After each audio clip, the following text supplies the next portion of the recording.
An Indian drone entered Chinese territory last week, sparking new tensions between the two countries and raising questions over how to prevent future border incidents. And Taiwan's Democratic Progressive Party is proposing an amendment to its so-called criminal code that says Taiwanese who joined the People's Liberation Army of China could face the death penalty. With elections coming up, what are the motivations behind this proposal? Welcome to the Point, live from Beijing. I'm Li Xin.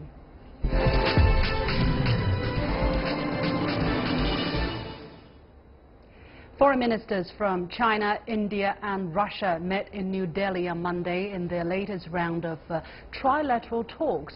This opportunity is especially important for China and India, as last Thursday China expressed its dissatisfaction and opposition over the intrusion of an Indian drone at the China-India border near Sikkim.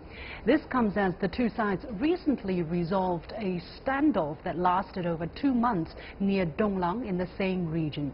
At the trilateral meeting, India's foreign minister said a constant high-level engagement is a must to build trust. But how will this latest border incident affect relations between the three countries, especially China and India? What will it take to prevent setbacks to further China-India relations? Joining me today for the discussion are Professor Rong Ying, Vice President at the China Institute of International Studies, and Professor Mohan Guruswamy, Distinguished Fellow at the United Services Institution of India in New Delhi. Gentlemen, welcome to the program. Professor Rong Ying, now a statement released by India's Ministry of Defense basically said that the Indian UAV was on a regular training mission inside the Indian territory. It lost touch with ground control due to some technical problem and crossed over the LAC, which is line of actual control in the Sikkim sector. How do you react to this statement, and what has been China's reaction? Oh, indeed, I think it is very regrettable, as you rightly said, that just after the 3 months of the end of, less than 3 months of the end of the Donglang incident, we had another incident related to the China and India's boundary. And this happened, of course, not on the ground, it is in the airspace. And the Chinese government made a very clear express the dissatisfaction and also launched the representation.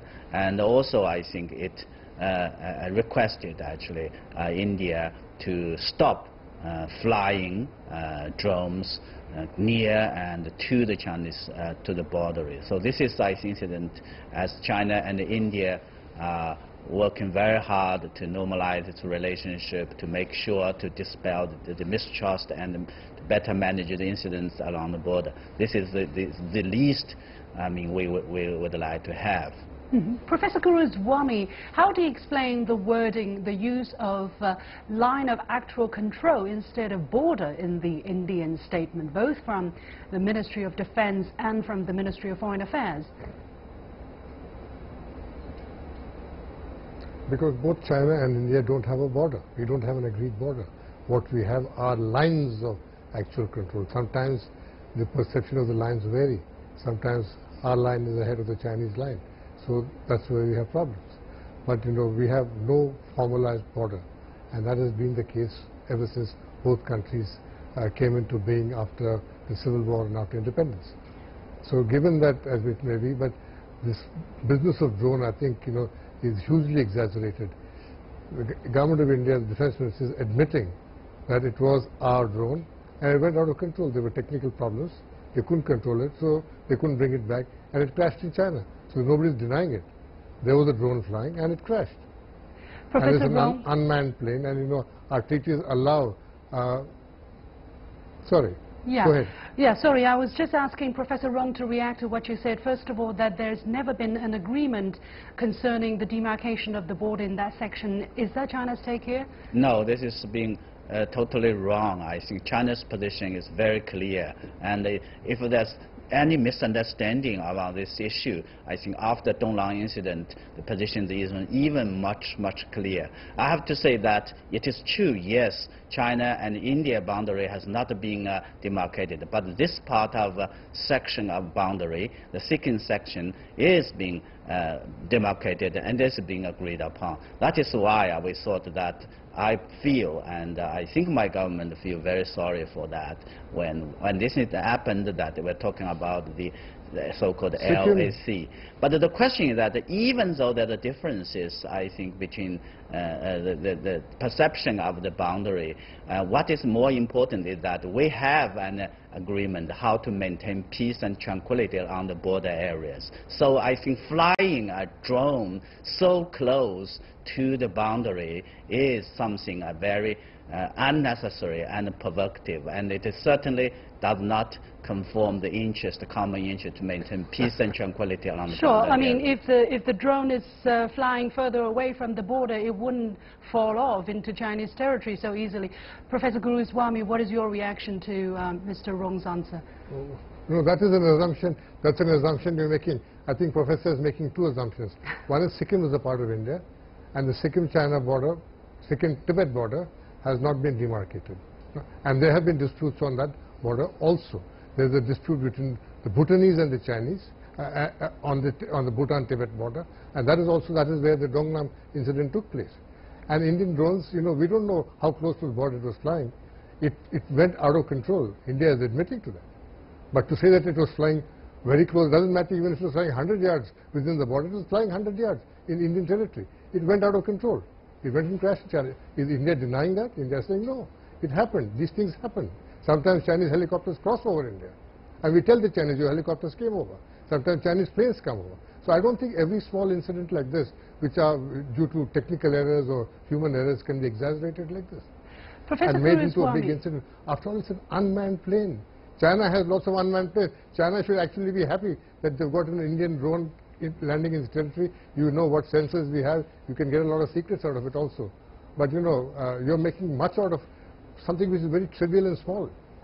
Professor Guruswamy, following the 2-month-long standoff in the Donglang area, do you think Indian side has something to learn in order to keep peace and tranquility in that region? Yes, we might have some disputes concerning a border issue, but immediately after what we had concerning the Donglang area, do you think it is wise for Indian troops to continue to have this kind of exercises, activities very close to the border that were in question just a couple of months ago?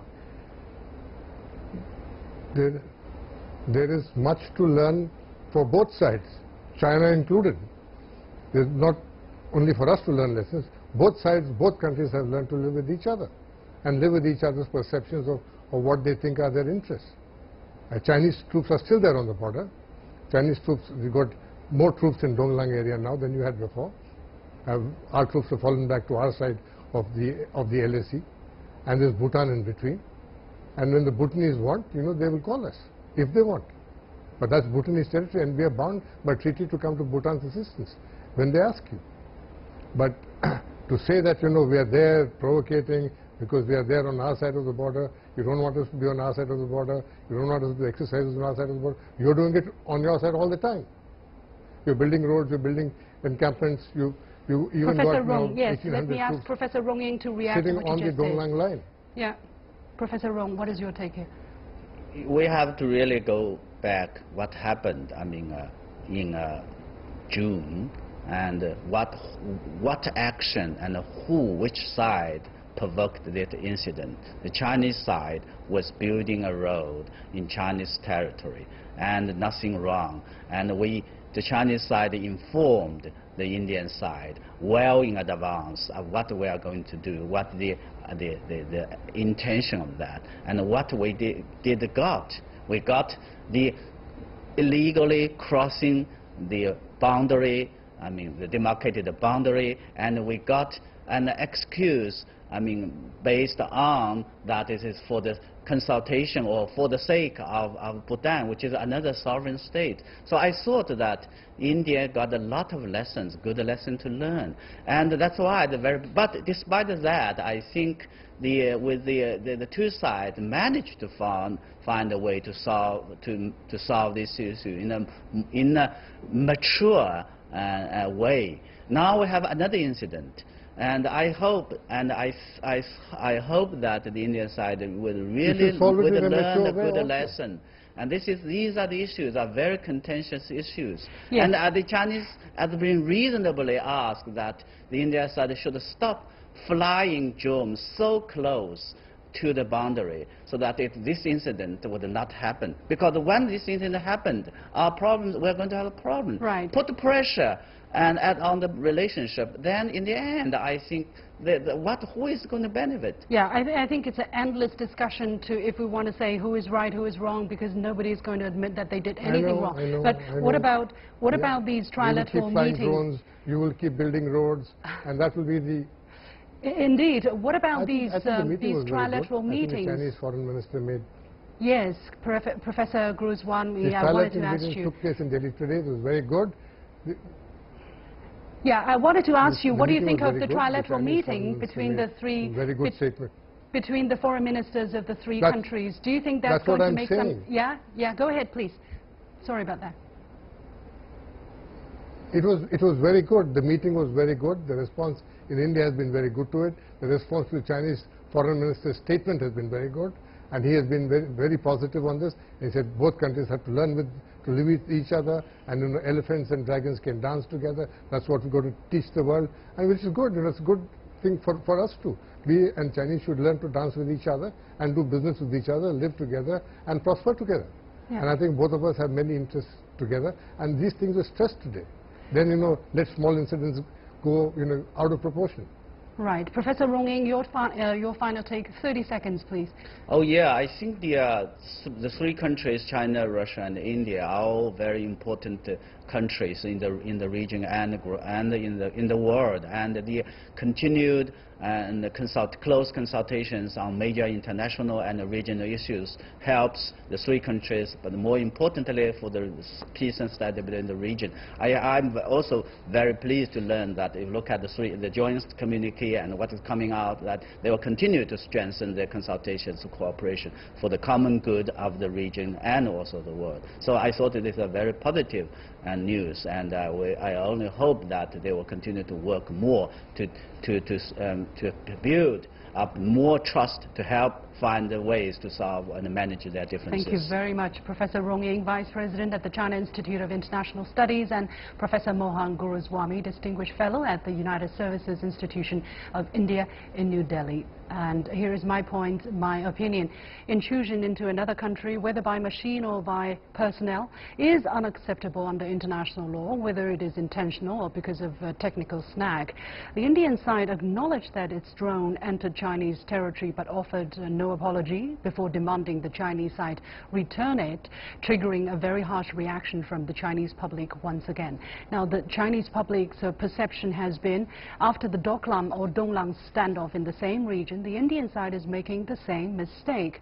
The Sikkim section of the border between China and India has been demarcated, and India has acknowledged this in writing on several historical occasions.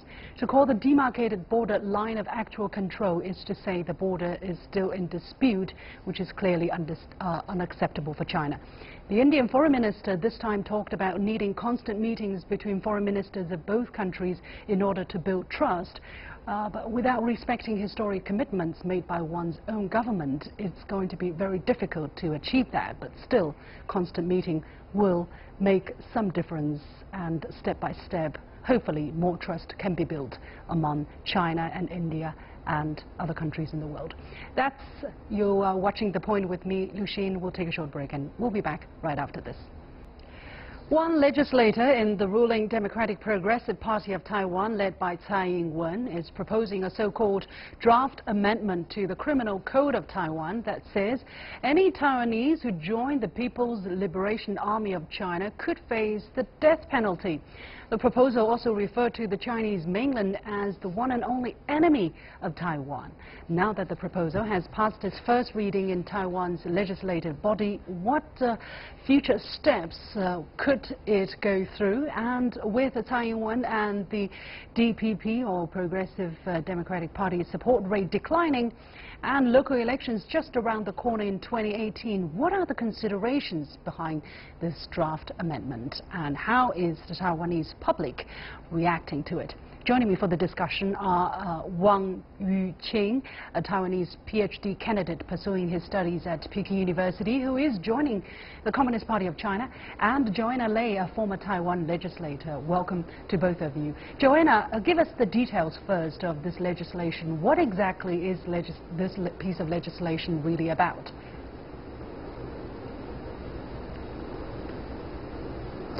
Well, actually, this piece of legislation has a really grave consequences going forward.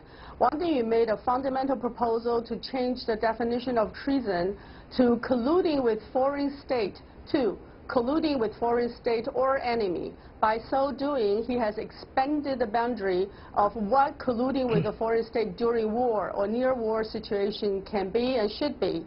And this definition for the criminal code from 103, Article 103 to 115, carry very severe punishments. For example, the first from 103 to 107, 108 carries death penalty or life imprisonment. Even if you are preparing or conspiring to do such things as organized in those articles, you are still punishable to 3 to 10 years of imprisonment. So by expanding the definition to enemy and including perhaps PRCs, groups, organizations, and country, that's another amendment. It includes not only a state, but also enemy organization, group, or state into this criminal code. It actually proposed a huge threat to Taiwan's democracy in terms of freedom of speech, freedom of expression, and also it will deter any group that's holding a different opinion from the current DPP government. They can be deemed as colluding with enemy and therefore punishable by very severe life imprisonment, death, or 3 to 10 years prison terms. Wow. Mr. Wang, you are studying here on the mainland. You are actively preparing to join the Chinese Communist Party with this proposed amendment. Do you feel threatened at all? Well, actually, for myself, I already thinking to join the party for a long time. So that's why I already know about what happened if the bad situation is. The things I think about this amendment is, I believe this is a wrong calculation for DPP. Firstly, because the public opinion in Taiwan, they really respect for the freedom of the people. Secondly, they also respect for the political conviction. So I mean, like people want to join the party, if not by force or by some threaten the Taiwan society, basically nobody will be against you to join the party. So what I say is that this amendment in the future, if they really want to be into the article, I believe inside the Taiwanese society will be more more complex about, because I even don't think it will be the article can be a successful amendment. Mm-hmm. Yeah. You don't think it's going to be passed? No, but it's hardly. If it could be passed, it's going to further divide the Taiwanese society. That's what you're saying. Yes. Joanna, if that is the possible consequence, why do you think the DPP wants to push this piece of amendment through?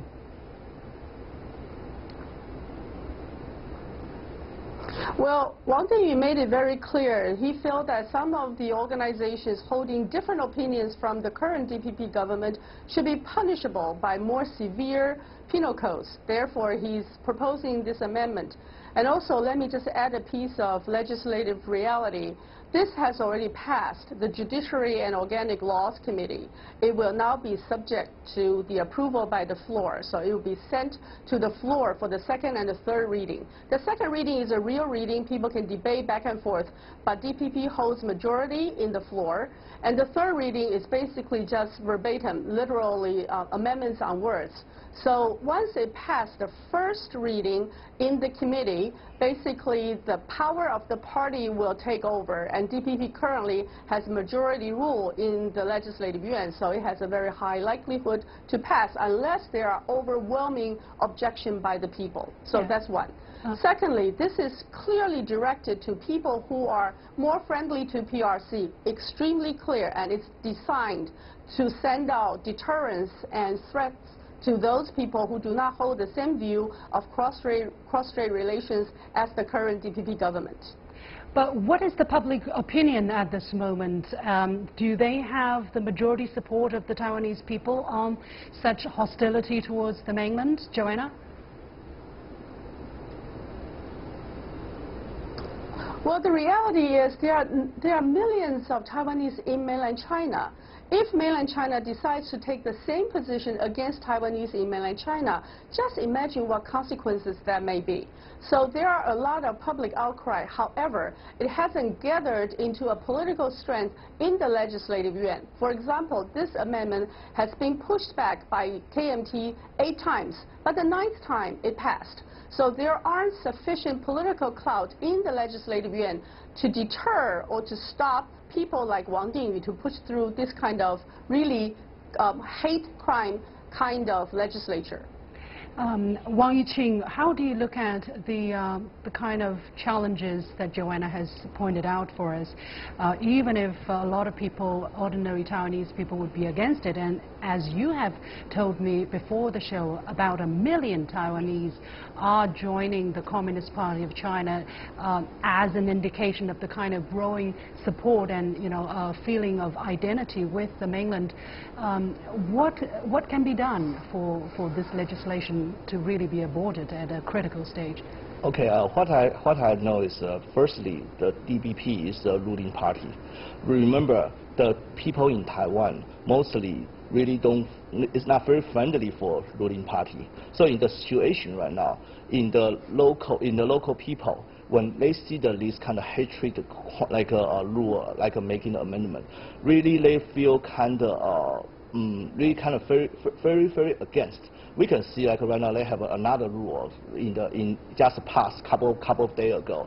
Like people really against the DPP because they bother with their working hour stuff. So that's why like I believe DPP in this case, I believe will be more caution when they amendment for this, because one legislation, one thing is put into legislation, they won't be fully to be determined for the all of they won't accept for the full of the article as the amendment. But the thing is, they will be fixed something. I believe will be fixed something, because if they pass whole things about Wang Ding's like amendment, I believe Taiwanese people will be crazy because they were against the freedom. And also I can tell the truth is a lot of Taiwanese people, even the young people, they go into the study group. What kind of study group? The study group is talking about how to knowing about the Communist Party, also the communist system and everything. So that's why they really want to join. And also don't forget, there's another type of group, not only like me. They also the people who really hated the Tsai Ing-wen regime, DPP regime, even the party inside the Taiwan island. So that one day, if there's legally Taiwanese can join the party, I believe will be more than 1 million people to join. Mm-hmm. So. Joanna, yes. Joanna, there is another thing which is very contradictory. That is, the DPP is against death penalty, and yet they are pushing forward this piece of legislation calling for the the use of death penalty. Why is that?